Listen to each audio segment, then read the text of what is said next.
इस कहानी में ये बताया गया है कि कैसे बेटा धोखे से अपनी माँ की संपत्ति हड़प लेता है। 67 वर्षीय उमा देवी स्कूल में टीचर थीं। वह रिटायर हो चुकी थीं। उनके पति का देहांत हो गया था। उनका एक बेटा और एक बेटी थी। बेटा विदेश में पढ़ने गया था।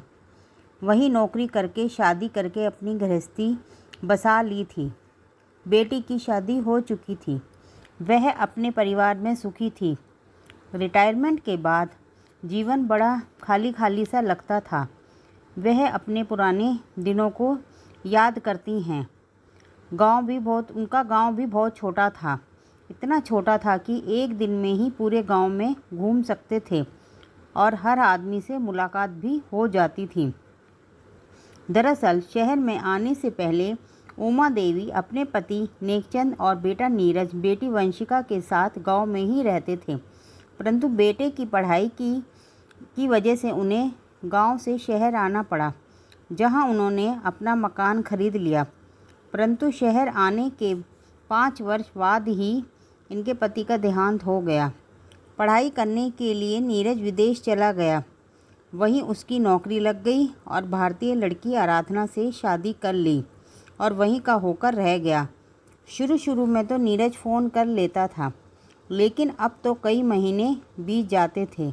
इस बड़े शहर में उमा देवी बिल्कुल अकेली थी। एक दिन उमा देवी बाजार गई। वहाँ से जब वापस आई तो अचानक फ़ोन की घंटी बजी।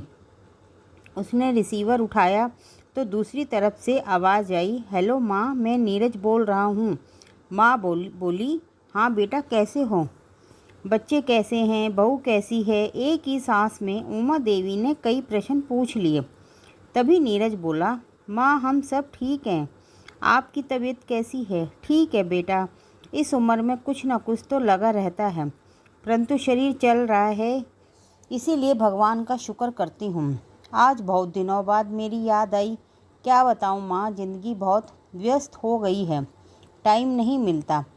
रोज़ सोचता था आपको फ़ोन करूँगा, लेकिन किसी न किसी काम में व्यस्त हो जाता था। तुम ठीक कहते हो बेटा, तुम्हारी जिम्मेदारियाँ भी बहुत बढ़ गई हैं। माँ, मैं आपसे एक बात कहना चाहता हूँ। आप बुरा तो नहीं मानोगी? कहो बेटा, क्या बात है? माँ, मैं सोच रहा था कि आप भारत में अकेली हो। अब आपकी तबीयत भी ठीक नहीं रहती। माँ, आपको तो पता है हमारा भारत आना मुश्किल होता है, इसीलिए अगर आपको ठीक लगे तो आप लंदन आ जाओ। यहाँ आपके पोता पोती भी आपका साथ पाकर खुश हो जाएंगे। यहाँ मुझे आपकी चिंता सताती रहती है। अगर आप यहाँ आ जाओगी तो हम भी आपकी ओर से निश्चिंत हो जाएंगे। बेटे का प्रस्ताव सुनकर उमा देवी को बहुत अच्छा लगा। वे सोचने लगी, रिटायर हुए उन्हें 3 वर्ष बीत चुके हैं। एक दिन अचानक उनकी आंखें बंद हो जाएं तो उनकी अर्थी को कौन कंधा देगा? बेटा तो कंधा देने के लिए पहुंच नहीं पाएगा। ये सोचते हुए बेटे को हाँ बोल दिया। तभी नीरज बोला, माँ, अब आप हमारे पास आ जाओगी तो आपको मकान की कोई ज़रूरत नहीं होगी, इसीलिए उस मकान को बेच दो। मकान को बेचने की बात सुनकर उमा देवी हैरान हो गई, क्योंकि इस मकान के साथ उनके पति की यादें बसी हुई थीं। इस मकान की एक एक चीज़ को उन्होंने अपने हाथ से सजाया था। परंतु बेटे की बात भी सही थी कि अब इस मकान में कौन वापस आएगा। यह सोचकर उन्होंने मकान बेच दिया।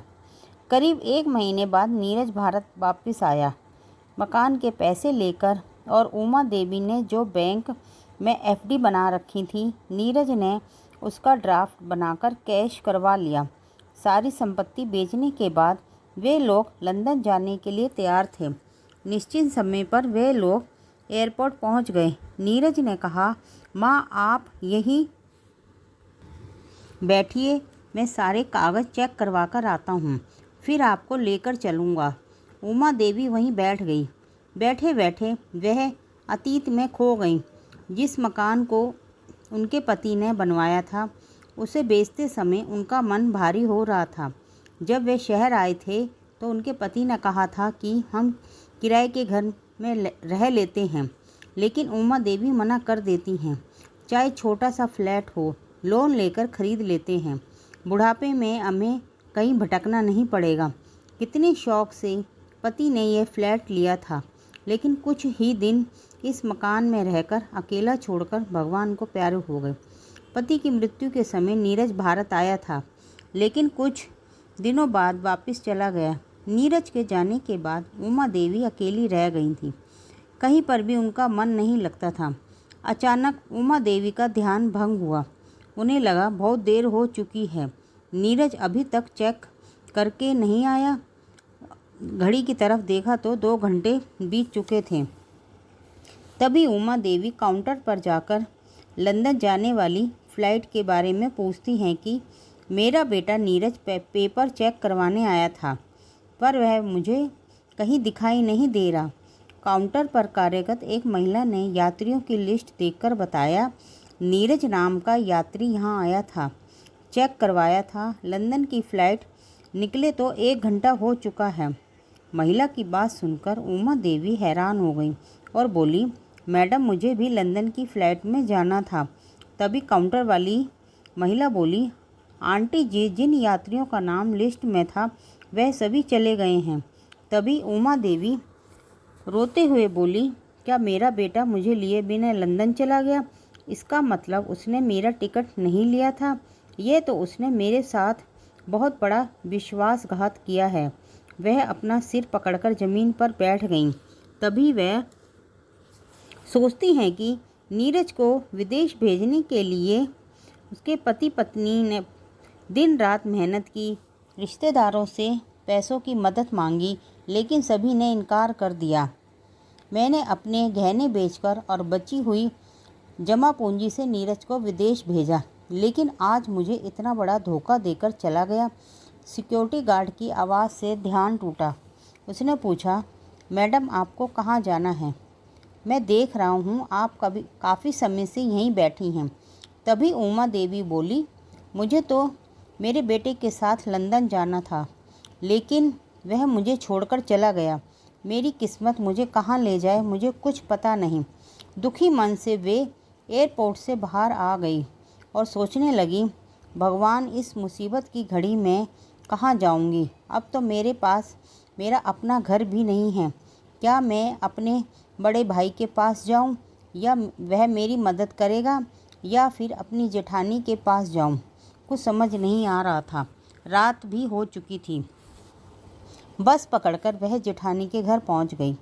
जेठानी उमा देवी को देखकर हैरान हो गई। उमा देवी उन्हें देखकर रोने लगी। तभी उनकी जेठानी शारदा उन्हें अंदर लेकर जाती है और पूछती है, उमा क्या हुआ? लेकिन उमा देवी की हालत बोलने की नहीं थी। तभी शारदा ने नौकरानी से पानी लाने को कहा, तो पहले पानी पी लो। पानी पीकर उमा देवी बोली, इस उम्र में मेरे बेटे ने मुझसे धोखा किया। तभी उनकी जेठानी बोली, मुझे साफ साफ बताओ क्या हुआ है। तभी उमा देवी ने सारी घटना सुना दी। शारदा देवी बोली, तुमने अपने बेटे को पढ़ाने लिखाने के लिए अपनी सारी जमा पूंजी लगा दी। क्या माँ बाप इसी दिन के लिए बच्चों को पाल पोस कर बड़ा करते हैं? आजकल के बच्चे कितने स्वार्थी हो गए हैं। भाभी मुझे कुछ समझ नहीं आ रहा, मैं क्या करूं? घर भी अपना नहीं रहा, इस उम्र में नौकरी भी नहीं मिलती। इससे अच्छा तो मैं वृद्धाश्रम चली जाती हूँ। तभी शारदा बोली, यह क्या बोल रही हो? यह घर भी तो तुम्हारा है। मेरी बेटी अंशु की शादी हो चुकी है। मैं अकेली इस घर में रहती हूँ। अब तुम आ गई हो तो आसानी से समय कटेगा। अगले दिन अंशु अपनी माँ से मिलने आती है। सामने चाची को देखकर हैरान हो जाती है। हाल चाल पूछने के बाद जब उसे नीरज द्वारा चाची को धोखा देने के बारे में पता चलता है तो बहुत गुस्सा आता है। फिर सभी नाश्ता करते हैं। नाश्ता करने के बाद अंशु ऑनलाइन काम करती है। उसे ऑनलाइन काम करते देखकर उमा देवी ने अंशु से पूछा, क्या मैं भी ऑनलाइन काम कर सकती हूँ? अंशु बोली, हाँ चाची जी, क्यों नहीं। आप तो टीचर थीं, आप बच्चों को ऑनलाइन पढ़ा सकती हो। उमा देवी बच्चों को ऑनलाइन पढ़ाती है। ऑनलाइन पढ़ाने से उन्हें पैसे मिलने लगे, जिससे वह अपना खर्चा निकाल लेती थी। वह पहले से ज़्यादा चुस्त हो गई थी। वह गरीब बच्चों के लिए कोचिंग सेंटर खोलना चाहती थी। उनकी मदद उनकी भतीजी अंशु ने की। उन्होंने कोचिंग सेंटर खोला, जिसमें कम फीस और गरीब बच्चों के लिए फ्री में शिक्षा दी जाती थी, जिसके कारण उनके कोचिंग सेंटर की लोकप्रियता बढ़ने लगी। अब उनके साथ एनजीओ भी जुड़ गए। एक ही साल में उनका कोचिंग सेंटर एक बड़े इंस्टीट्यूट का रूप ले चुका था। लेकिन कहते हैं, इंसान जैसे कर्म करता है उसे वैसा ही फल मिलता है। नीरज ने जो धोखा अपनी माँ के साथ किया था, वैसा ही उसके साथ हुआ। जिस दोस्त के साथ उसने बिजनेस में पार्टनरशिप की थी, उसी दोस्त ने धोखे से सारा बिजनेस अपने नाम कर लिया। अब उसके पास ना ही नौकरी थी और ना ही पैसा था। उसने लंदन छोड़कर वापस आ गया। भारत में ना तो मकान था, ना ही पैसा। नौकरी तो ढूंढ रहा था, लेकिन उसे नौकरी नहीं मिल रही थी। वह बहुत परेशान था। एक दिन न्यूज़पेपर पर अपनी माँ की फ़ोटो देखकर हैरान हो गया। न्यूज़पेपर में लिखा था, मेहनत करने वाले परेशानियों से नहीं डरते, बल्कि अपनी मेहनत से मुश्किलों को दूर करते हैं। उमा देवी जी, जिनकी 67 वर्ष की उम्र में अपने अंदर के शिक्षक को पुनः जीवित किया, जिन्होंने गरीब बच्चों को मुफ्त में पढ़ाया, उनके इस कार्य के लिए सरकार ने उन्हें सम्मानित किया है। यह खबर पढ़कर नीरज हैरान था। उसे विश्वास नहीं हो रहा था कि जिस माँ को दर दर की ठोकरें खाने के लिए छोड़ गया था, आज उसे इतना बड़ा पुरस्कार मिल रहा है। नीरज अपनी पत्नी के साथ माँ से मिलने गया। जब वे दोनों वहाँ पहुँचे तो गार्ड ने पूछा, किससे मिलना है? नीरज ने बतलाया, उमा देवी से मिलना है। वह उन्हें ऑफिस में बिठाकर उमा देवी को बुला लाता है। उमा देवी नीरज को देखकर हैरान हो जाती हैं। नीरज आते ही पैरों में गिरकर रोने लगा और बोला, माँ, मुझे माफ़ कर दो। मुझसे बहुत बड़ी गलती हो गई। मैंने धोखे से आपका घर बेचकर आपको अकेला छोड़कर चला गया, लेकिन भगवान ने मुझे बहुत बड़ी सज़ा दी है। माँ, मुझे आपका ही सहारा है। मेरी नौकरी भी नहीं है। बच्चों की पढ़ाई का खर्चा है। हम लोग एक एक पैसे के लिए तरस गए हैं। माँ, अगर आप हमारी कुछ मदद कर दें तो। तभी उमा देवी बोली, एक बार मैं तुमसे धोखा खा चुकी हूँ। इससे ज़्यादा धोखा खाने की हिम्मत नहीं है। तुम्हें जो करना है तुम करो, लेकिन जो मैं पैसे कमाती हूँ उससे मैं तुम्हें कुछ नहीं दूँगी। मेरे पास तुम्हारे लिए कुछ नहीं है। अगर मैं इस उम्र में कमा सकती हूँ तो तुम तो अभी जवान हो। अपने लिए नौकरी ढूंढो और करो। मुझे देर हो रही है। यह कहकर उमा देवी चली जाती है।